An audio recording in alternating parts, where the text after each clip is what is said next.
Hello बच्चों, welcome back to my channel Gyan Setu. स्वागत है आप सभी का प्रारंभ बैच के अंदर। प्रारंभ बैच के अंदर 10th क्लास मैथमेटिक्स का चैप्टर चल रहा था अरिथमेटिक प्रोग्रेशन। ठीक है सर, पिछले लेक्चर्स में अभी तक हमने कवर कर लिया था सीरीज को पहचानना, सीरीज की नेक्स्ट टर्म्स निकालना, कॉमन डिफरेंस क्या होता है, फर्स्ट टर्म क्या होती है। यहाँ तक कि सर आपने हमें फर्स्ट लेक्चर में एक टर्म बताया था जिसका नाम आपने दिया था क्या, general term of an AP. ठीक है सर, आपने हमें ये टॉपिक भी बताया था कि जनरल टर्म क्या होती है एपी का। सर अगर हमें याद है तो पिछले कुछ लेक्चर्स में हमने लिखा था कि हमारे पास nth टर्म जो होगी, सपोज हम nth टर्म की बात कर रहे हैं तो वो क्या हो जाएगा, a plus n minus 1d। ठीक है सर, ये तो कुछ देखा देखा लग रहा है। पिछले कुछ लेक्चर्स में हम यही बार बार चीज डिराइव करते आए हैं कि a1 बराबर क्या हो जाएगा, हमारा a हो जाएगा, a2 बराबर क्या हो जाएगा, a प्लस 2 माइनस 1d जो हो जाएगा a plus d। Similarly a3 क्या हो जाएगा, a प्लस 3 माइनस 1d जो हो जाएगा a प्लस 2d के बराबर। तो सर ये जो टर्म आपने लिखी है ये क्या है, ये हमारा जनरल टर्म है। ठीक है, और इसी जनरल टर्म की हेल्प से हम कुछ नेक्स्ट टर्म भी निकाल सकते हैं। कैसे सर, हमें सिंपल बेसिक सा फॉर्मूला तो पता चल गया कि a ऑफ n बराबर a plus n minus 1d। ये तो आपने कह दिया कि सर ये जनरल टर्म है हमारी। क्लियर। इसके बाद पिछले लेक्चर्स में हमने देखा था कि हम नेक्स्ट टर्म कैसे फाइंड कर रहे थे। सर नेक्स्ट टर्म के लिए हमने कॉमन डिफरेंस निकाला था और सब में d प्लस करते गए थे, और हमारी सीरीज चेक करने का तरीका भी यही था कि a के बाद a प्लस डी आना चाहिए, a प्लस डी के बाद a प्लस 2d आना चाहिए। ठीक है, सो आज के लेक्चर में हम कवर करेंगे कि कैसे हम डायरेक्ट उस टर्म पे जंप कर सकते हैं। जैसे पिछली बार हमारे पास 4 टर्म गिवन थी या फिर 3 टर्म्स गिवन थी, हमें नेक्स्ट 3 निकालनी थी। क्लियर। अब हमारे पास क्या होगा, सीरीज गिवन होगी, हो सकता है कुछ नंबर्स गिवन हो हमारे पास, हो सकता है सिर्फ a और d गिवन हो, हमें उस पर्टिकुलर टर्म की वैल्यू निकालनी है। ठीक है, तो आज पूरा लेक्चर हम इसी कॉन्सेप्ट के ऊपर कवर करेंगे। चलिए स्टार्ट करते हैं। आज के लेक्चर का हमारा मेन हीरो कौन होगा सर, आज के लेक्चर का मेन हीरो है हमारा general term of an AP, जिसे आपने क्या लिखा था सर, जिसे आपने लिखा था a plus n minus 1d इसके बराबर। ठीक है, चलिए ध्यान से देखेंगे, ये कुछ a ऑफ n के बराबर लिख सकता हूँ। सर अभी a ऑफ n क्या है, a ऑफ n बस लिखने का तरीका है। ध्यान से देखिए, जस्ट अभी थोड़ी देर पहले हमने देखा था कि मैंने a3 को क्या लिखा था सर, a3 को आपने लिखा था a प्लस 3 माइनस 1d, तो a प्लस 2d के बराबर आ गया था। ऑब्वियसली बात है, थर्ड टर्म में हमारे पास दो कॉमन डिफरेंस का गैप होगा। अगर मेरे पास एक सीरीज है 1 4 7 10, तो थर्ड टर्म क्या है सर, थर्ड टर्म ये है हमारे पास। गैप कितने का है सर, गैप हमारे पास 3 का है, लेकिन 3 कितनी बार आएगा, 2 बार आएगा। फर्स्ट टर्म से थर्ड टर्म में 2d का डिफरेंस आएगा। क्लियर। तो ये सारे प्रैक्टिकल कॉन्सेप्ट्स है, बस इनको हमने थोड़ा सा तोड़ मरोड़ के फॉर्मूले में कन्वर्ट कर दिया है ताकि हम इजीली एंड फास्ट क्वेश्चन को सॉल्व कर सके। ठीक है, तो a3 बराबर क्या था, a प्लस 3 माइनस 1d। इसको क्या कहते थे सर, सर इसको हम कहते थे थर्ड टर्म ऑफ एपी। ये हमारा थर्ड टर्म था एपी का। तो a ऑफ n क्या हो जाएगा सर, a ऑफ n क्या हो जाएगा हमारा nth term of AP. Yes sir, बिल्कुल सही कहा आपने। अगर हमारे पास a3 थर्ड टर्म एपी का है जो a प्लस 2d के बराबर है, हर बार n की वैल्यू से छोटा एक छोटा नंबर आएगा। सिमिलरली a ऑफ n क्या हो जाएगा, a plus n minus 1d, her bar n एक नंबर से छोटा होगा हमारे पास। और इसी को हम जनरल टर्म भी कहते हैं, इसको हम nth टर्म भी कहते हैं। ठीक है, इसमें एक छोटा सा वेरिएशन और है सर। आपने जब हमें सीरीज पढ़ाई थी तो आपने कहा था कि सीरीज 2 टाइप की हो सकती है। वही जनरल सी बात है, सिंपल सी बात है, सीरीज 2 टाइप की हो सकती है। एक सीरीज फाइनाइट टर्म्स हो जिसमें, ऑब्वियसली बात है, और दूसरी क्या हो जाएगी, इनफाइनाइट टर्म्स। एक सीरीज जिसमें फाइनाइट टर्म्स हो और दूसरी कौन सी हो जाएगी सर, जिसमें इनफाइनाइट टर्म्स हो। फाइनाइट टर्म्स की सीरीज का एग्जांपल क्या होता है सर, फाइनाइट टर्म्स की सीरीज का एग्जांपल होगा, सपोज मैंने एक लोन लिया और उस लोन का मुझे इंटरेस्ट पे करना है, ठीक है। एग्जाम्पल समझते हैं। फाइनाइट सीरीज मतलब क्या होगी? फाइनाइट टर्म्स का मतलब होगा जिसमें फिक्स्ड होंगे, हमारी वैल्यूज फिक्स्ड होगी, हमारे नंबर ऑफ टर्म फिक्स्ड होंगे। इनफाइनाइट का मतलब ही क्या है कि ये कब तक चलता जाएगा? इन्फिनिटी तक चलता जाएगा, ये कभी भी फिनिश नहीं होगा, चल रहा है तो चल रहा है, ठीक है। सो स्टार्ट करते हैं फाइनाइट टर्म्स का। सपोज मैंने क्या किया, मैंने बैंक से लोन लिया, okay, I take loan from bank. Simple सी बात है, बैंक से लोन लिया, कितना रुपीस लिया सर? सपोज मैंने 10,000 रुपए लिए बैंक से। अब बैंक आपको लोन फ्री में देगा नहीं, आपको कुछ इंटरेस्ट पे करना पड़ता है हर साल, ठीक है।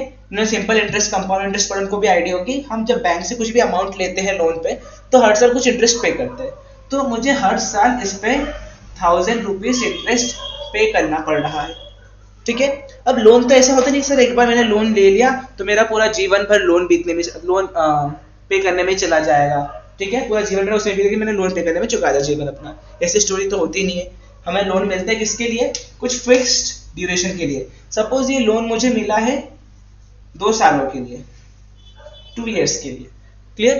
तो पहले साल में भी मैंने बैंक से 10,000 रुपए लिए और मुझे बैंक को कितना देना है? हर साल 1000 रुपीज एक्स्ट्रा देना है। तो फर्स्ट ईयर का 1000 रुपीज एक्स्ट्रा हो जाएगा, सेकेंड ईयर का 1000 रुपीज एक्स्ट्रा हो जाएगा, और मैं टोटल इतना अमाउंट, ये पूरा का पूरा अमाउंट मैं बैंक को क्या कर दूंगा? पे कर दूंगा। जितना मैंने लोन लिया था उतना मैंने बैंक को रीपे कर दिया वापस, ठीक है। ये कौन सी सीरीज है सर? ये हमारी फाइनाइट सीरीज है, क्योंकि अब हमारे पास क्या है? टर्म्स फिक्स है। 2 इयर्स मतलब 2 टर्म थी, फर्स्ट टर्म में 1000, सेकेंड टर्म में 1000, ठीक है, क्लियर। लेकिन अब मैं बात करूं ईयर्स की, हमारी एज की, तो हमारी एज क्या होगा? हर साल 1 से बढ़ती जाएगी जब तक हमारी डेथ नहीं होती, क्लियर। और किसी मतलब की डेथ कब तक होगी? ठीक है, बचकाना सा एग्जाम्पल है बट छोड़ दीजिए, सिंपल सा एग्जाम्पल है तो चलिए छोटा सा। और काउंटिंग की बात करते हैं ईयर्स की। अभी 2025 चल रहा है, नेक्स्ट 2026 होगा, 2027, 2028, 2029 चलता जाएगा। चलिए मूव करते हैं एग्जाम्पल्स की तरफ, ठीक है। अभी हमने कॉन्सेप्ट पढ़ लिया, क्या होता है नेट टर्म, क्या होता है हमारा लास्ट टर्म, क्या होता है हमारा सिंपल सा general term of an AP, ठीक है। उसकी कुछ एग्जाम्पल सॉल्व करते हैं, अलग अलग वेरिएशन देखेंगे। अभी हमारे पास स्टार्टिंग में ए which is the first term of our series, D which is the common difference of our series, ठीक है। A और D first term common difference directly given है। कभी क्या होगा, नेक्स्ट वेरिएशन में हम सीरीज लिख देंगे और हमें सिर्फ टर्म निकाल के देना पड़ेगा, ठीक है। चलिए स्टार्ट करते निकालना। फर्स्ट क्वेश्चन में क्या है, A बराबर 40 दिया है, D बराबर 5 दिया है, 12th टर्म निकालनी है। जनरल टर्म क्या होता है सर? हमें जनरल टर्म का फॉर्मूला पता है, a ऑफ n बराबर a plus n minus 1d, खत्म। 12th टर्म मतलब क्या है सर? इस 12th टर्म का मतलब है क्या?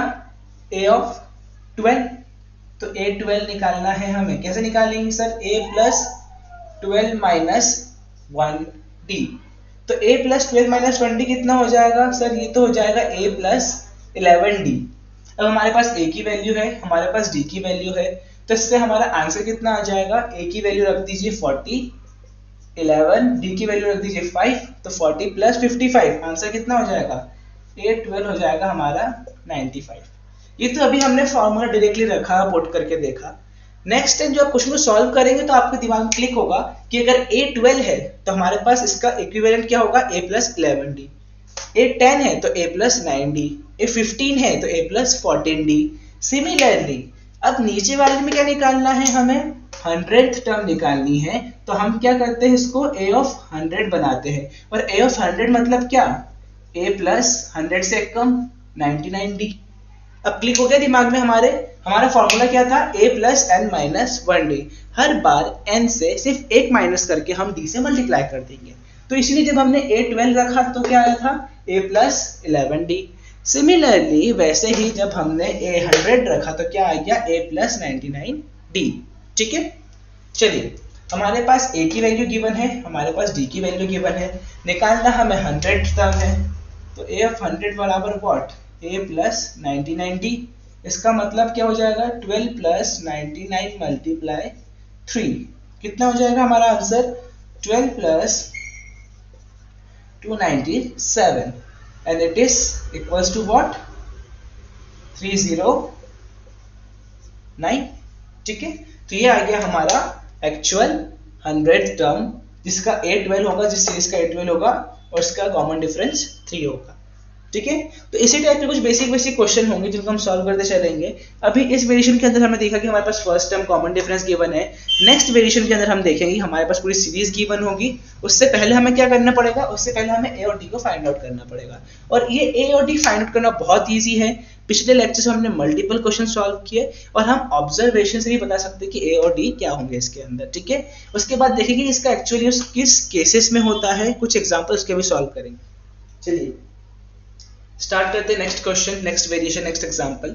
एक सीरीज गिवन है, सिंपली सीरीज है, बेसिक सी 19, 27, 33, 39 दिख रहा है हमें सीरीज के अंदर, मल्टीपल टर्म्स है, और वो चेक करेंगे सबसे पहले कि सीरीज एपी में है या नहीं है, उसके बाद आगे मूव करेंगे। ठीक है, चलते हैं एक बात देखते हैं क्वेश्चन क्या पूछा है। 21st टर्म पूछी है, तो सबसे पहले पॉइंट क्या होगा हमारा से, जब भी हमारे पास इस टाइप की सीरीज है, सबसे पहले हमें क्या करना है, सीरीज के बीच में कॉमन डिफरेंस चेक करना है कि एक्चुअली सीरीज एपी में है या नहीं है। ठीक है, देख लेते हैं सबसे पहले, सीरीज को नोट डाउन करते नीचे, 19, 27, 33, 39।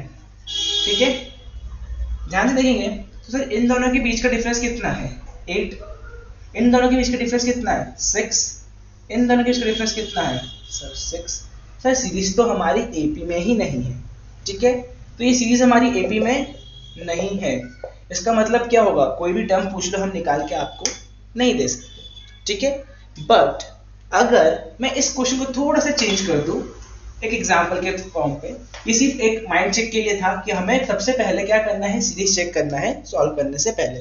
ठीक है, कि कभी कभार ऐसे क्वेश्चन आते हैं बोर्ड के पेपर में जिनमें सीरीज गिवन नहीं होती है, सीरीज बनती ही नहीं है, बट स्टिल हम उसको सॉल्व करने लग जाते हैं आगे के टर्म को लेके, तो इससे हमारा टाइम वेस्ट होता है। ठीक है, तो बोर्ड के पेपर में फोकस किस पे होना चाहिए कि सपोज हमारे पास कोई सीरीज है तो उसको चेक कर लीजिए फटाफट कि हाँ सीरीज एक्चुअली एबी में है या नहीं है। ठीक है, इनकेस पेपर कुछ प्रिंटिंग मिस्टेक होता है तो आपको बोनस के मार्क्स मिल सकते हैं उसके ऊपर।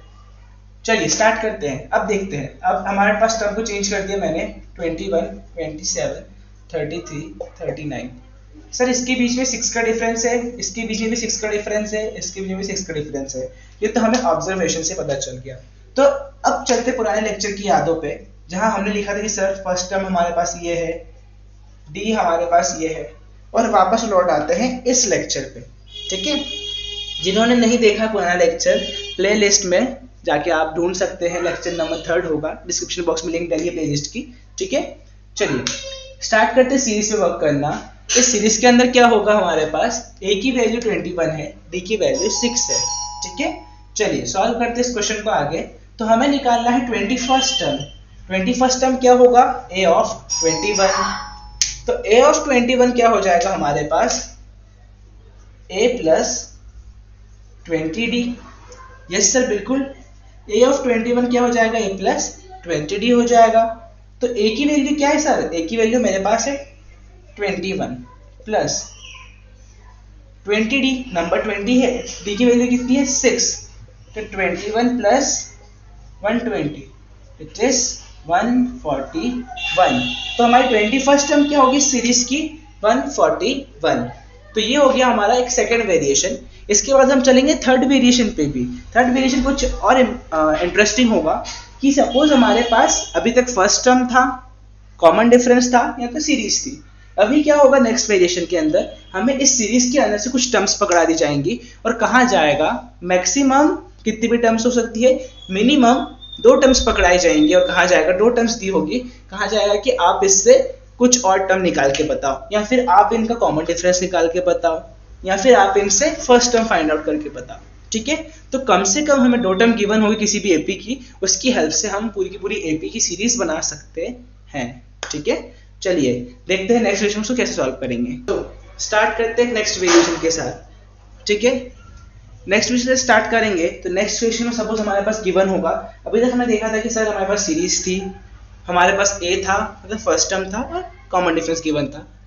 नेक्स्ट इस वेरिएशन के अंदर सपोज हमें गिवन दिया है, लिख देता हूं हमें given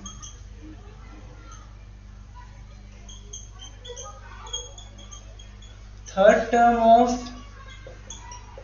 AP is what? Third term of AP is 5 and 7th term of AP is 9। ठीक है, थर्ड टर्म दिया है हमें एपी का 5 एंड 7th टर्म दिया है हमें 9। क्लियर? चलिए, अब हमें पूछा गया है फाइंड दी 11th टर्म। ठीक है, अभी तक के वेरिएशन में क्या था सर, हमारे पास पूरी सीरीज गिवन होती थी सर, हमारे पास ए और डी गिवन होता था। अभी हमारे पास क्या है, उस पर्टिकुलर सीरीज में से कुछ फिक्स्ड नंबर गिवन है। फिक्स्ड नंबर कौन से? 5th, 3rd term and 7th term. तो कुछ टर्म्स गिवन है कि इस पूरी सीरीज के अंदर इस नंबर पे टर्म लाई कर रहा है, उसकी वैल्यू ये है, तो उससे हमें ए और डी की वैल्यू निकालनी पड़ेगी पहले, उसके बाद हम इस टर्म की वैल्यू निकाल पाएंगे। ठीक है, तो अब वही हमारा कौन सा कॉन्सेप्ट आता है सर, आज का हीरो कौन है हमारे पूरे लेक्चर का? आज के हीरो की a of n, a plus n minus 1d। तो आज के हीरो की बहुत दरकार है, बहुत जरूरत है हमें यहाँ पर। ठीक है, बिकॉज इस फॉर्मूले के बिना हम इनको कन्वर्ट नहीं कर पाएंगे ए और डी की टर्म्स में। ठीक है, हमें पता है formula a of n equals to what, a plus n minus 1d। तो थर्ड टर्म मतलब है a of 3, तो वो क्या हो जाएगा, a plus 2d, जिसकी वैल्यू किसके बराबर है, 5 के बराबर है। अब देखिए ध्यान से, तो ये हमें एक इक्वेशन बनती दिख रही है यहाँ पे। a एक वेरिएबल है, b एक वेरिएबल है। सर ये वेरिएबल कैसे हो गया? बिकॉज हमें उनकी वैल्यू अभी तक नहीं पता है। ठीक है, इसलिए हमने उनको वेरिएबल माना है। तो इसको हमने नाम दे दिया equation number 1। And 7th term of AP, तो 7th टर्म मतलब a7, तो वो क्या हो जाएगा, a plus 6d। तो a plus 6d equals to what, 9। ठीक है, तो इसको हमने नाम दे दिया इक्वेशन नंबर 2। क्लियर? अब इन दोनों इक्वेशन को सॉल्व करना है, जिससे हमारा आंसर निकल जाएगा। इससे हमें ए और डी की वैल्यू पता चल जाएगी, और ए और डी की वैल्यू से पता चलेगी हमें, उसकी हेल्प से हम क्या कर सकते हैं, हमारा 11th टर्म निकाल लेंगे। अब देखिए, इस इक्वेशन को सॉल्व करने के मल्टीपल मेथड्स है आपके पास। हमने लीनियर इक्वेशन को कैसे सॉल्व कर सकते हैं, 2 वेरिएबल के साथ, वो देखी है। ठीक है, एलिमिनेशन मेथड देखा है, सब्स्टिट्यूशन मेथड देखा है। प्रेफर करेंगे यहाँ पे एलिमिनेशन मेथड, क्योंकि हर टर्म में ए आता है और ए से ए कैंसिल आउट हो जाता है, तो वो हमारे लिए इजी पड़ता है। ठीक है, क्लियर? चलिए, तो स्टार्ट करते हैं सॉल्व करना। इक्वेशन 1 और 2 को मैं यहाँ पे लिख देता हूँ। Solving equation 1st and 2nd को सॉल्व करेंगे, तो क्या होगा हमारे पास, फर्स्ट इक्वेशन क्या है, a plus 2d equals to 5। Second क्या है, a plus 6d equals to 9। वही पुराना रूल एलिमिनेशन का। सर ये प्लस का है, साइन चेंज कर देंगे सबका, उससे क्या होगा, ये कैंसिल आउट हो जाएगा।